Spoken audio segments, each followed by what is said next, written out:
अस्सलामुअलैकुम जी फ्रेंड्स। आज का जो हमारा टॉपिक है वो है face space and lovely theorem है। हम लोगों ने क्लासिकल मैकेनिक्स की सीरीज़ को स्टार्ट किया हुआ है। तो इस सीरीज़ में हम इन टॉपिक्स पर पिछली वीडियोज़ में बात कर चुके हैं, ये देखते जाएं।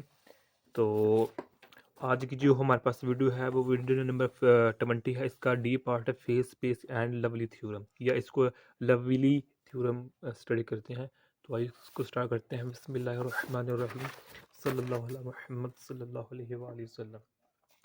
फेस स्पेस को हमने एज अ हिंट के तौर पर पिछली वीडियो में कई मरतबा स्टडी किया हुआ है कि हम कहते हैं ये देखिए हमारे पास 3 डायमेंशनल ये एक्स एक्सीज है, ये वाई एक्सीज है, और ये हमारे पास जी एक्सीज है। ओके, तो हम कहते हैं ये हमारे पास इधर रेस्ट पर है, तो with the passage of time ये यहाँ आ जाता है। ओके, ये एक्स है, ये वाई है, ये हमारे पास जी एक्सीज है। तो व्हेन एक्सिस, जब हमारे पास ये एक्सिस मूव करता है तो हमें फिर मूव करता है तो with the passage of time हमें एक न्यू एक्सिस मिलता है। ओके, तो अब ये न्यू एक्सिस को अंडरस्टैंड करने के लिए हमें फेस स्पेस की हेल्प की ज़रूरत होती है। यानी कि फेस स्पेस क्या हो गया? फेस स्पेस एक ऐसी स्पेस है जिसमें हमारे पास 3 कोऑर्डिनेट्स होते हैं, या 3 कोऑर्डिनेट्स कह लें, या 3 स्पेशियल कोऑर्डिनेट्स कह लें, और 3 ही मोमेंटम कोऑर्डिनेट्स की ज़रूरत होती है। यानी कि एक ऐसी स्पेस जिसमें 3 कोऑर्डिनेट्स और 3 ही मोमेंटम की ज़रूरत होती है, उसको हम फेस स्पेस का नाम देते हैं। ओके हो गया। यानी कि जिस तरह देखे ना, लास्ट वीडियो में हम कई मरतबा स्टडी कर चुके हैं। ये मेरे पास लैग्रांजियन है। ओके, ये किसका कोऑर्डिनेट है? क्यू पी और टी का होता है। इसी तरह हैमिल्टोनियन है। ओके, तो हैमिल्टोनियन को भी हम लिख सकते हैं क्यू पी टी, इस तरह लिख सकते हैं। ओके, एच लिख लें या एल लिख लें, एक ही बात है। ये कई मरतबा हम लास्ट वीडियो में स्टडी करते आ रहे हैं। ओके, तो बाज़ का हम ज़्यादातर केसेस में हम टी को इग्नोर कर देते थे, क्योंकि जब हमारा सिस्टम होता है वो टाइम इंडिपेंडेंट होता था। तो लिहाजा टाइम टी को हम इग्नोर कर देते, तो हमारे पास सिर्फ 2 ही फैक्टर रहते थे। एक हमारे पास रहता था जनरलाइज्ड डिस्प्लेसमेंट का, एक हमारे पास जनरलाइज्ड मोमेंटम का। ओके, तो अब इधर हम कंपेयर डिस्कस कर रहे हैं कि एक सिस्टम जो एक एक्सिस है, जो वो सपोज करते हैं इधर टाइम इज इक्वल टू 0 है, और इधर time is equal to T naught T some कुछ है कि टाइम गुजरने के साथ साथ न्यू एक्सिस हम ऑब्टेन कर लेते हैं।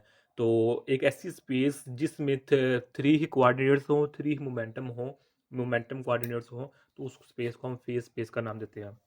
अब इसको अंडरस्टैंड करने के लिए हम एक छोटी सी एग्जांपल लेते हैं कि एक हमारे पास होती है ना फेस स्पेस है, जो कि ये है। एक हमारे पास कन्फिग्रेशन स्पेस होती है। क्या होती है? कन्फिग्रेशन स्पेस होती है। अब इन दोनों में फ़र्क क्या है? सबसे पहले देखिए, कन्फिग्रेशन स्पेस में अब जब एक पार्टिकल एक पॉइंट से दूसरे पॉइंट की तरफ जाता है तो हमें सिर्फ उसकी पोजीशन को पता चलता है। किसमें? कन्फिग्रेशन स्पेस में। लेकिन फेस स्पेस में हमें उस पार्टिकल की जो एक पॉइंट से दूसरे पॉइंट तक मूव गया है, उसकी पोजीशन के साथ साथ उसकी मोमेंटम का भी पता लगता है फेस स्पेस में। बस यही डिफरेंस है। तो आई थिंक यही इसके मतलब हमारे कोर्स में इतना है, इससे सिर्फ इसका इंट्रोडक्शन दिया गया है। अब हम बात करते हैं लवली थ्योरम की। तो अब ये लवली थ्योरम क्या होता है कि लवली थ्योरम में ये कहता है कि जो पार्टिकल की डेंसिटी होती है फेस स्पेस में, फेस स्पेस में जो पार्टिकल की डेंसिटी होती है वो हमेशा कांस्टेंट रहती है। ये कौन कहता है? लवली थ्योरम कहता है। अब इसकी बात को हम इधर प्रूव करते हैं। यानी कि हम ये कहते हैं कि rate of change of density is 0 in face space. Okay, यानी कि जो मेरे पास डेंसिटी होती है वो, उसका रेट ऑफ चेंज 0 होता है। ये हमने प्रूव करना है। ओके, इसको अगर हम इंटीग्रेट कर दें दोनों साइड पर, तो हमारे पास ये रो इज इक्वल टू, यानी कि डेंसिटी इज इक्वल टू 0 हो जाएगी। ये 0 हो जाएगी मतलब कांस्टेंट हो जाएगी, सेम हो जाएगी, इक्वल हो जाएगी, इसका ये मतलब है। ओके, तो अब इसको हम प्रूव करने की कोशिश करते हैं। तो अब अगर हम लास्ट जो क्लासिकल मैकेनिक्स में स्टडी करते आ रहे हैं, जिस तरह हमने ये कहा था लैग्रांजियन है, तो लैग्रांजियन की इधर एल, इधर तो इधर मैं कह देता हूँ ये मेरे पास रो है, इधर भी मेरे पास रो है। ओके, अब एल की बजाय मैं ये कह देता हूँ ये भी रो है हमारे पास, ये भी रो है, ये क्यू है, ये पी है, ये मेरे पास टी है। डन हो गया। अब इसको मैं डिफ्रेंशिएट करता हूँ। बिल्कुल सिंपल वही बातें हैं जो हम पीछे बार बार स्टडी करते आ रहे हैं। With respect to time classes को हम डिफ्रेंशिएट करेंगे। तो ये हमारे पास पार्शियल, अच्छा पार्शियल लिख लें या फिर इस तरह डी लिख लें, एक ही बात है। ओके, लेकिन हम पार्शियल ज़्यादातर यूज़ करते हैं, तो इधर मेरे पास पार्शियल आएगा। तो अब इधर मेरे पास क्यू डॉट आएगा प्लस पार्शियल रो, और इधर भी आप पार्शियल लिख सकते हैं। तो पार्शियल पी है हमारे पास, और पी डॉट है, प्लस हमारे पास पार्शियल रो और पार्शियल टी है, और partial T over partial T है। अब ये हमारे पास इक्वेशन, ये अभी जो क्यू डॉट, इसका मतलब क्या है, पार्शियल क्यू ओवर पार्शियल की टी है। अब जो पी डॉट, इसका क्या मतलब है कि partial P over partial T, इसका ये मतलब है। ओके, तो ये हम कई मरतबा लास्ट वीडियो में कर चुके हैं इसको डिफ्रेंशिएट। ओके, अच्छा जी, ये हमारे पास हो गया। तो अब यहाँ देखिए ये इससे कैंसिल हो जाएगा, क्योंकि ऊपर भी वही सेम चीज़ है, नीचे नीचे भी हमारे पास सेम चीज़ है, तो इसको हमने डिफ्रेंशिएट कर दिया हुआ है। डन हो गया। तो लिहाजा ऊपर वाली को ये मेरे पास ये होगी, और एक ये होगी, एक मेरे पास ये होगी। अब जब हमने ये देखिए क्रोनिकल ट्रांसफॉर्मेशन को स्टडी किया था, तो उसमें हमने 2-3 फार्मूलाज को यूज़ किया था। ओके, और वो फार्मूला हमने इधर प्रूव किए थे, हैमिल्टन इक्वेशन ऑफ मोशन में देखे थे वो फार्मूला। अब वो फार्मूला क्या कहते हैं, इधर होंगे, ये देखें, ये है। जब हमने क्रोनिकल ट्रांसफॉर्मेशन को स्टडी किया था, तो उसमें हमने ये फार्मूले देखे थे, एक ये है, एक ये है, 3-4 फार्मूले हैं। ओके, क्यू डॉट इसकी इक्वल है P dot minus partial H over partial Q की इक्वल है, और ये इसकी इक्वल है, और ये इसकी इक्वल है। ओके, अच्छा इसमें याद रखिएगा, ये मेरे पास स्मॉल पी है, स्मॉल क्यू है, स्मॉल पी है, स्मॉल क्यू है, लार्ज पी है, यानी कि ये फंक्शन नहीं है, ये मेरे पास कोऑर्डिनेट्स है। अगर फंक्शन होते तो वो कैपिटल पी होना था, और कैपिटल क्यू होना था हमारे पास। ओके, कैपिटल पी और कैपिटल क्यू होना था, लेकिन ये भी स्मॉल पी है और स्मॉल क्यू है। तो अब हम क्या करें कि जो मेरे पास वैल्यूज हैं, ये स्मॉल पी ये है, तो स्मॉल पी की वैल्यू क्या है, negative partial H over partial Q, ये वैल्यू पुट करेंगे, और क्यू डॉट की वैल्यू ये पुट करेंगे। तो क्यू डॉट की जो यहाँ वैल्यू है, ये वैल्यू हम यहाँ पुट कर देते हैं इस जगह।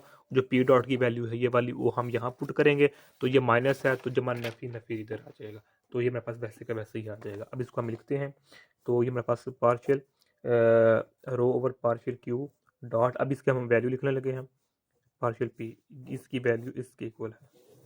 ओके, अब माइनस लिखेंगे, पहले इधर जमा थी तो माइनस लिखेंगे, क्यों, क्योंकि हमारे फार्मूले में पी जो इसकी वैल्यू है, इसकी वो माइनस में आती है। तो ये मेरे पास क्यू हो गया, तो अब ये मेरे पास ये वैसे का वैसे ही सेम ही आएगा। तो ये मेरे पास फार्मूला हो चुका है, बन चुका है, डन हो गया। तो अब इसको हम डी ओवर डी टी है, तो अब इसको हम इस तरह भी लिख सकते हैं, D T is equal to rho H comma plus partial rho over partial T. Okay, ये मेरे पास इक्वेशन में, यानी कि इस पार्ट को हमने कंबाइन करके ब्रैकेट की फॉर्म में लिख दिया हुआ है। ओके, पॉइजन इक्वेशन की फॉर्म, पॉइजन फॉर्म में हमने लिख दिया हुआ है। ओके, और अब हम जानते हैं कि जो मेरे पास ये रो है, जो हमने ये ली हुई है रो, जो डेंसिटी है, ये टाइम इंडिपेंडेंट है, ये टाइम पर डिपेंड नहीं करती। ओके, तो जब ये टाइम पर डिपेंड नहीं करती, तो इसका मतलब क्या है हमारे पास, कि जो हमारे पास ये है, partial over partial T is equal to zero है। इन अदर वर्ड्स मैं ये कह सकता हूँ कि मेरे पास ये इसके इक्वल है। ओके, यानी कि ये पूरी टर्म क्या है, जीरो की इक्वल हो जाएगी, तो ये यहाँ जीरो लिख दें, तो ये भी जीरो की इक्वल हो जाएगा, और ये भी मेरे पास जीरो की इक्वल हो जाएगा। ओके, ये मेरे पास फॉर्म आ चुकी है। तो लिहाजा अब जो हमारे पास जो इक्वेशन होगी, सॉरी, ये इस इक्वेशन को हम एम इक्वेशन का नाम देते हैं। तो अब यहाँ देखें कि चूंकि हमारे पास ये रो इंडिपेंडेंट है टाइम के लिहाज से, तो लिहाजा ये भी किसकी इक्वल है, ज़ीरो की इक्वल है। और ये क्या है, ये भी इसमें हमारे पास देखें ना, टाइम का पार्ट आ रहा है ना इसमें भी, ये देखें, ये कहाँ से बनी, यहाँ से बनी, ये कहाँ से बनी, तो इसमें ये पार्ट यहाँ से बना, और ये वाला पार्ट यहाँ से बना। तो अब ये क्या है, ये देखें टाइम पर डिपेंड कर रहा है, और ये भी टाइम पर डिपेंड कर रहा है। ओके, तो अब चूंकि हमारे पास ये टाइम इंडिपेंडेंट केस है, जो मेरे पास ये रो क्या है, टाइम इंडिपेंडेंट है, लिहाजा ये पार्ट भी जीरो की इक्वल हो जाएगा, ये वाला भी। तो अब यहाँ भी हम वैल्यू पुट कर देते हैं, ये वैल्यू जीरो की इक्वल है, प्लस ये वैल्यू भी जीरो की इक्वल है, तो हमारे पास जो ये डी ओवर डी टी, यानी कि जो मेरे पास ये वाला होगा, ये इधर आ जाएगा ऐसे। ओके, तो लिहाजा D rho over D T is equal to zero हो जाएगा। तो अब यहाँ से क्या करते हैं कि डी रो, ये डी टी डिवाइड और इधर आकर मल्टीप्लाई, तो जीरो हो जाएगा। तो अब इंटीग्रेट कर दे दोनों साइड पर, तो इससे कैंसिल हो जाएगा, तो रो इज इक्वल टू जीरो। यही हम प्रूव करना चाहते थे। ओके, जो कि प्रूव हो चुका है। स्टार्टिंग में हमने यही कहा था कि हमने इस चीज़ को प्रूव करना है, तो ये मेरे पास प्रूव हो चुका है कि जो मेरे पास रो है जो डेंसिटी है वो हमारे पास क्या है, कांस्टेंट है, जीरो के इक्वल है। ओके, और यही हमारे पास लवली थ्योरम कहता है कि फेस स्पेस में जो हमारे पास डेंसिटी है वो इक्वल टू जीरो है, वो कांस्टेंट है। कि पार्टिकल की डेंसिटी फेस स्पेस में हमेशा क्या रहती है, कांस्टेंट रहती है। तो यही आज का हमारा इतना सा टॉपिक था।